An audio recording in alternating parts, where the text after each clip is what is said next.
অবশেষে গ্রেফতার হলেন আরাবুল ইসলাম, মানে এই বিষয়টা আপনি কিভাবে দেখছেন?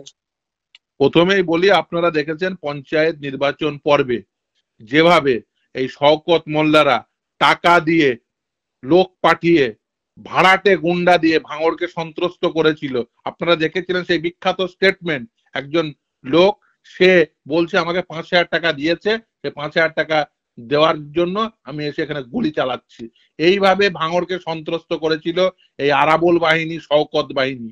শুধু আরাবুলকে গ্রেপ্তার করলে হবে না, পালের গোদা হচ্ছে শওকত, সেটাকেও গ্রেপ্তার করতে হবে। এবং সর্বোপরি এদের মাথার উপর যার হাত আছে সেই মমতা বন্দ্যোপাধ্যায়কে, যদিও ওর স্থান কিছুদিনের মধ্যেই জেলে হবে, যেভাবে ওই দুর্নীতির সঙ্গে যুক্ত, বিভিন্ন দুর্নীতি কাণ্ডে ও যুক্ত।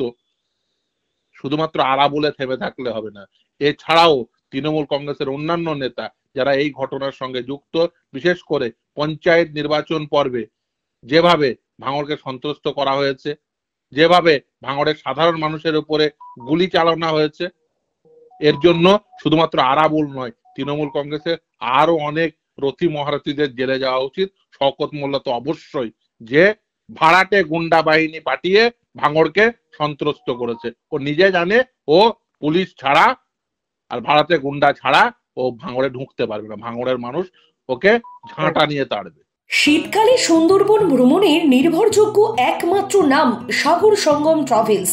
নিজস্ব লঞ্চে ভ্রমণ এবং অফুরন্ত খাওয়া দাওয়ার বিপুল আয়োজন।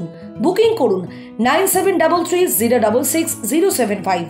না, এই আরাবুল নিয়ে একসময় ভাঙড় কেন সারা বাংলা কাঁপতো রীতিমতো। একাধিক বিতর্কিত ঘটনায় নাম জড়িয়েছিল আরাবুল।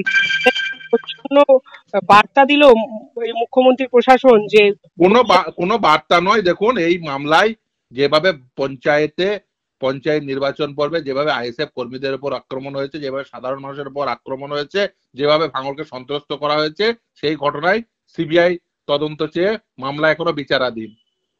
ও চোখে ঠুলি পড়ানোর চেষ্টা করছে। ওই আরাবুলকে গ্রেপ্তার করে চোখে ঠুলি পড়ানো যাবে না। ও আরাবুল, শওকত, সব কটাকে গ্রেপ্তার করতে হবে। আর সর্বোপরি আরাবুল, শওকত যাদের কথায় সন্ত্রস্ত করতো তাদেরকে গ্রেপ্তার করতে হবে। ফলে এই পিছনে আসলে ক্রিমিনাল কনস্পিরেসিটা যে করেছে তাকে গ্রেপ্তার করতে হবে।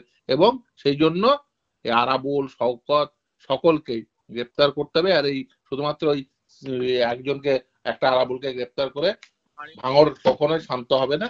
এই শওকতকে অবশ্যই গ্রেপ্তার করতে হবে, সঙ্গে আরো যে কয়জন তৃণমূল নেতৃত্ব আছে যারা এই ভাঙড়কে সন্ত্রস্ত করে রাখে, তাদের প্রত্যেককে গ্রেপ্তার করতে হবে। দার্জিলিংয়ে চা বাগান ঘেরা কমলালেবুর গ্রাম সৌরিনীতে এবং দাওয়াইপানিতে ঘরে বসেই কাঞ্চনজঙ্ঘার দৃশ্য উপভোগ করতে আড্ডাহাট হোমস্টে বুক করুন 9836499678 নম্বরে। এই মামলায় আর কাদের কাদের নাম আপনারা হাইকোর্টে জানিয়েছেন, বা কারা এই ঘটনা? এই মামলাতে সেই সময়ে পঞ্চায়েত নির্বাচন পর্বে একটা সিডি জমা দেওয়া হয়েছিল। সেখানে দেখা গেছিল একজন মানুষ, তিনি বলছেন যে আমাকে 5,000 টাকার বিনিময়ে আমাকে এখানে পাঠানো হয়েছিল গুলি চালাবার জন্য। যা আমরা বলছি, একটা ইন্ডিপেন্ডেন্ট এজেন্সিকে দিয়ে তদন্ত করতে হবে। রাজ্য সরকারের যে এজেন্সিগুলো, তারা যে তদন্ত চালাচ্ছিল সেই তদন্ত সঠিকভাবে চালাচ্ছিল। বিশেষ করে থানার তদন্ত তো সাংঘাতিক অবস্থা ছিল। না হলে ভাবতে পারেন পঞ্চায়েত নির্বাচন কেন এই মামলা করতে হয়েছিল। তার কারণ পঞ্চায়েত নির্বাচন পর্বে নমিনেশন দাখিল করতে গিয়ে তারা নমিনেশন দাখিল করেন, উল্টে পুলিশ তাকে গ্রেপ্তার করে।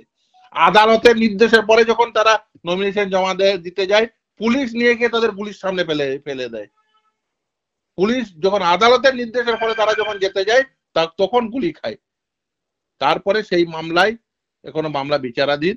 আরাবুলকে এখন ওই পঞ্চায়েত নির্বাচনে কোন মামলার পরিপ্রেক্ষিতে গ্রেপ্তার করেছেন আমি আদৌ জানি না।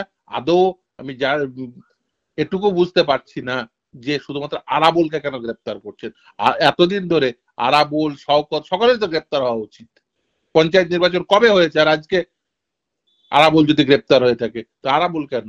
আরাবুল, শওকত সহ আরো অনেকের গ্রেপ্তার হওয়া উচিত। প্রত্যেককে গ্রেপ্তার করতে হবে।